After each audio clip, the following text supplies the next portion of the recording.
Our scripture passage for today comes from the first chapter of Ruth, the only book in the Bible to be named after a foreign woman. Ruth is also one of only 4 women who are listed in the genealogy of Jesus that you can find at the beginning of Matthew.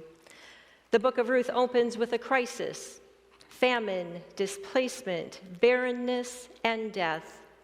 Because of a famine, Naomi, her husband, and their 2 sons left their home in Bethlehem, and they traveled to Moab in search of food. For an Israelite audience, Moab would have had negative moral and emotional overtones. It had incestuous beginnings, and most Israelite encounters with Moabites were either shameful or hostile. While living in Moab, the sons married 2 local daughters. Neither Ruth nor Orpah were able to have children, which we know was the key to economic stability in those times. Over some time, Naomi's husband died, and then her 2 sons died. This is a bleak situation for women. Without a husband or a son, they are completely destitute in the socioeconomical framework of that time. We pick up the story today in verse 6. Hear now the word of God.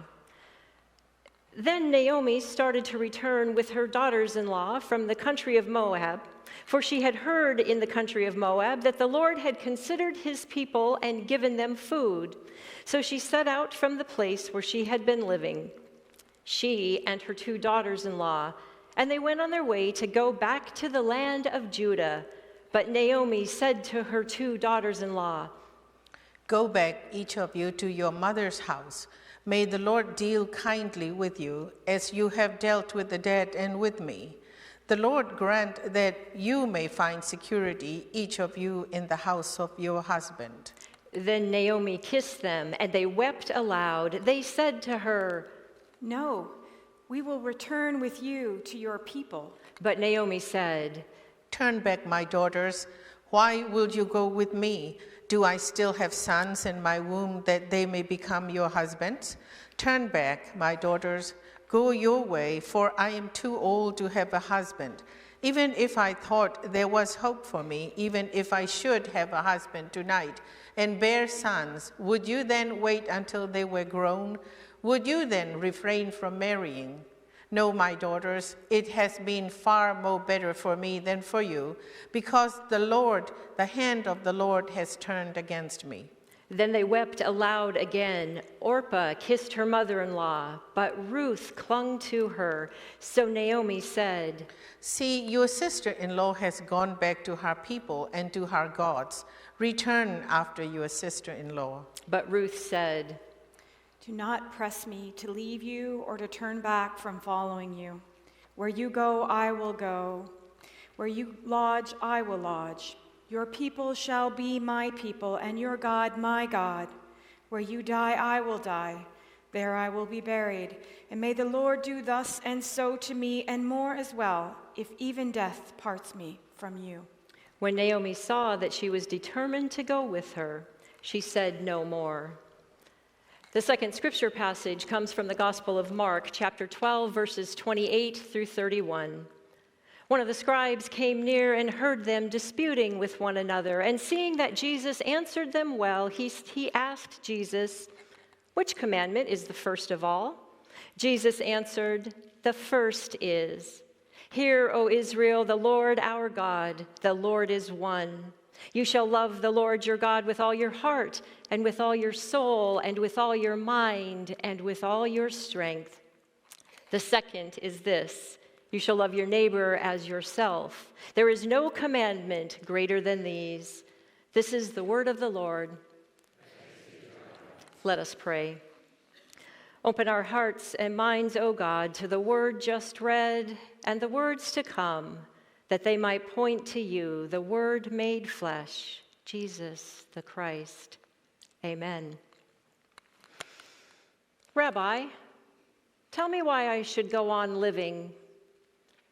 These words were spoken to Rabbi Harold Kushner years ago. Surprisingly, they didn't come from a woman whose husband had died or had left the marriage, or from one who was grieving the loss of a child or a meaningful job, or even someone who had received a devastating diagnosis.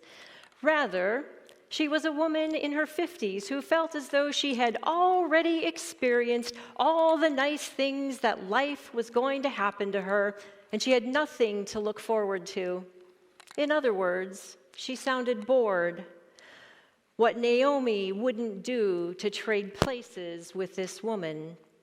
Many of us here would trade places with a person in her 50s who has her health, her marriage, her children doing well in college, and even she has no financial concerns.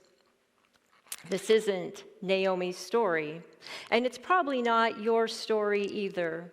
Naomi was in a foreign land as a widow, which is sad but bearable because she had her 2 sons and their wives to take care of her. But then the unthinkable happened. The sons both died. Some commentators have called Naomi a female Job. Widows, along with orphans and immigrants, were among the most vulnerable people in Bible times. It was a man's world. Like kids today, women were minors in a court of law. Women were also the property of men, fathers, husbands, or sons. So women generally weren't allowed to own property or conduct business. They weren't considered capable of that, since their education was typically limited to household manners, such as cooking, sewing, and hauling water, which meant that widows with no one to look after them often became destitute. Some begged on street corners, others turned to prostitution. Through no fault of her own, Naomi found herself in this situation. Can you imagine how Naomi felt? Hopeless, empty, and scared, I'm sure, but that quickly gave way to bitterness and anger. She shook her angry fist at God, for her life had become a great big trick with no treat in sight. I wonder if we can recall moments or seasons in our lives when you have felt some of what Naomi felt. Those times when we ask the question, who am I when I am no longer who and what I was? I can, and let me tell you, there is no quick fix, no religious platitude or fancy prayer to make it all go away. But I can also tell you that God provides a way because God created us for shalom, for flourishing, for life abundant in God's good creation. In unpredictable ways, God can restore you, fill you, and give you hope. In Naomi's story, God provided Ruth. Ruth and Orpah, the daughters-in-law of the old widow Naomi, found themselves at one of life's crossroads, which they did not choose and for which they are unprepared. Naomi encouraged them to go back to their childhood homes so they could be among their people and find new husbands. Whatever path they chose would be life-altering for these young women.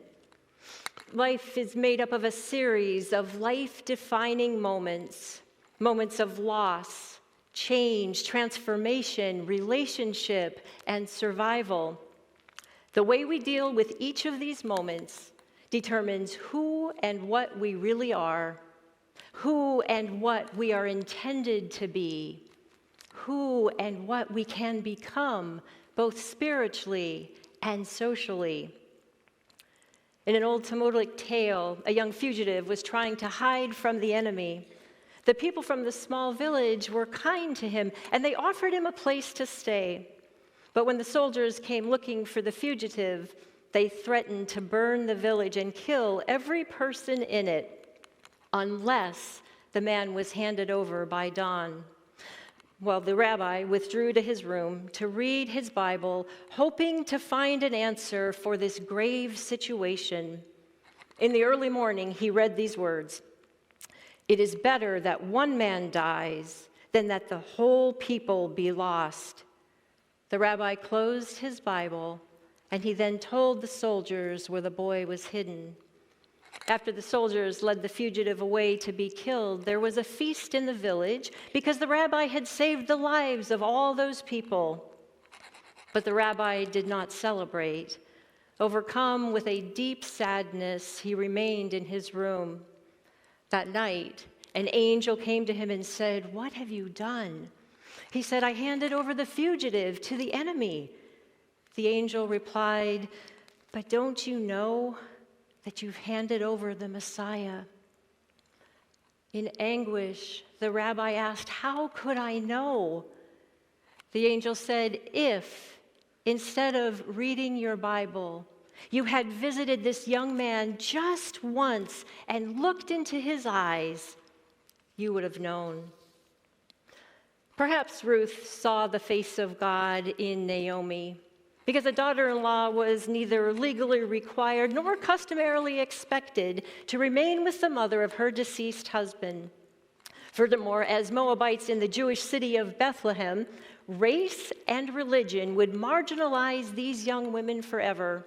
Orpah actually did the sensible thing to go back home. Ruth's declaration of solidarity with Naomi must be understood as an act of hesed, H-E-S-E-D, hesed. This Hebrew word is often expressed as loving kindness, covenant faithfulness, or steadfast love, but it is so much more. Hesed has been called the defining characteristic of God. Michael Card defines hesed this way: when the person from whom I have a right to expect nothing gives me everything. And then he goes on to tell this story. I want to tell you about the night I killed Ted Morris. These were the haunting words spoken by Tommy Pagage in his court-mandated appearance at the Mothers Against Drunk Drivers meeting. Standing in the back of the gym was Elizabeth Morris, Ted's grieving mother. In time, she would find it in herself not simply to forgive, but to unofficially adopt the young man who had collided with her son while driving drunk on Christmas Eve. Her husband, Frank, a part-time preacher and a driver for UPS, would baptize Tommy with his own hands. Years later, Tommy still called his new parents every day between 4 and 5 p.m. Though Tommy had no right to expect anything from them, Ted's parents opened the doors of their life to Tommy. In the process, everything changed. God's hesed will redeem us in ways we can't imagine. Hesed is frequently used to describe God's acts of unmerited grace and mercy, like how he sent his only son to redeem the world. But humans are capable to do a version of it as well. It's like the women's college softball playoff game where Sarah Tukolsky of Western Oregon University hit her very first collegiate home run. It was a 3-run homer right over center field. As she rounded first base, she missed the bag, but when she turned back to tag it, she collapsed with a knee injury. She crawled to first base, but she could do no more. The first base coach said she'd be called out if her teammates helped her. The umpire added that a pinch runner can be brought in, but then her home run would only count as a single. This was when the members of the opposing team, Central Washington University, did the unthinkable. The first baseman and the shortstop put their arms under Tukolsky's legs, and they carried her around the bases, stopping to let Tukolsky put her uninjured leg down on every base. The rules said nothing about the opposing team doing an act of kindness. Well, this 3-run homer counted, which contributed to the elimination of Central Washington from the playoffs. Above and beyond kindness, hesed. In effect, Ruth looked into Naomi's eyes and she saw the face of God, the one we would go above and beyond to forgive and love, the one we would carry around the bases, the neighbor we are called to love as ourselves. Now, I think I would do a disservice to God and to each of us if I characterized Hesed as so grandiose, so difficult to attain that we don't even try. My heart would be well if we all left here encouraged to do simple kindness for one another and for our neighbor. Always open, of course, for God to empower us to do more. Simple kindness like lasagna love. A friend of mine from the 10 o'clock service told me about this organization that is connecting neighbors with neighbors through homemade meal delivery. In the process, they also try to eliminate the stigma associated with asking for help, especially when it's so needed. This grassroots organization does more than feed families. It spreads kindness and strengthens communities. Their mission helps address the incredible rise in food insecurity among families and also provides simple acts of love and kindness during a time that is full of uncertainty and loss. Naomi and Ruth's lives are stressful and uncertain. They have experienced great loss, and yet loss, once reckoned, once absorbed, once grieved, can be a precious gift. No, I cannot be what I was before, but I must be something new. Somehow, because of this loss, I am better able to love our God with all my heart, soul, mind, and strength. There is now more of God in me. I discover in emptiness more than I have ever known in what I once took to be fullness. The truth of loss is a freeing one, realizing that it takes time to see the hand of God in the depths of darkness. All loss is the grave of something we have loved. This person, this path, this place, that then calls forth the resurrection of the self. God's Hesed will redeem us in ways we cannot imagine. Because we live in a world that is filled with tricks and treats, I was encouraged by a poem I read called Kindness by Naomi Shihab Nye. Years ago, Naomi and her husband were on their honeymoon in South America, where they had planned to travel for 3 months. At the end of their first week, they had the traumatic experience of being robbed and witnessing the murder of an Indian on their bus. Without passports or money, they were unsure of where to go or even who to talk to. In this desperate time, a man approached them and was simply kind. Seeing their distress, he asked in Spanish, "What happened to you?" They tried to tell him, and he listened to them, and he looked so sad. He said to them again in Spanish, "I'm very sorry. Lo siento mucho. I'm so very, very sorry that happened." And then he went on his way. Naomi's husband left to hitchhike to a larger city to see about getting their traveler's checks reinstated, and she sat down in a little plaza all by herself. While waiting, the poem called Kindness came to her. You can follow along in the insert if that is helpful for you to see it, or you can just listen as I read this poem.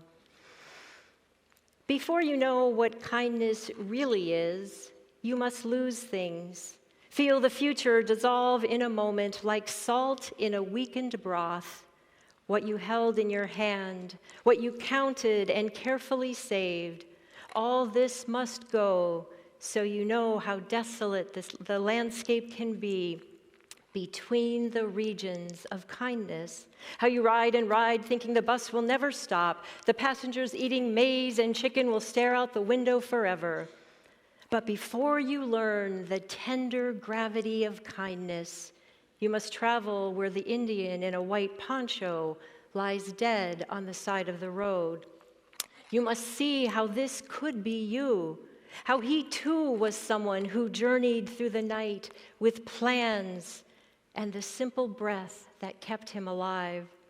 Yes, before you know kindness as the deepest thing inside, you must know sorrow as the other deepest thing.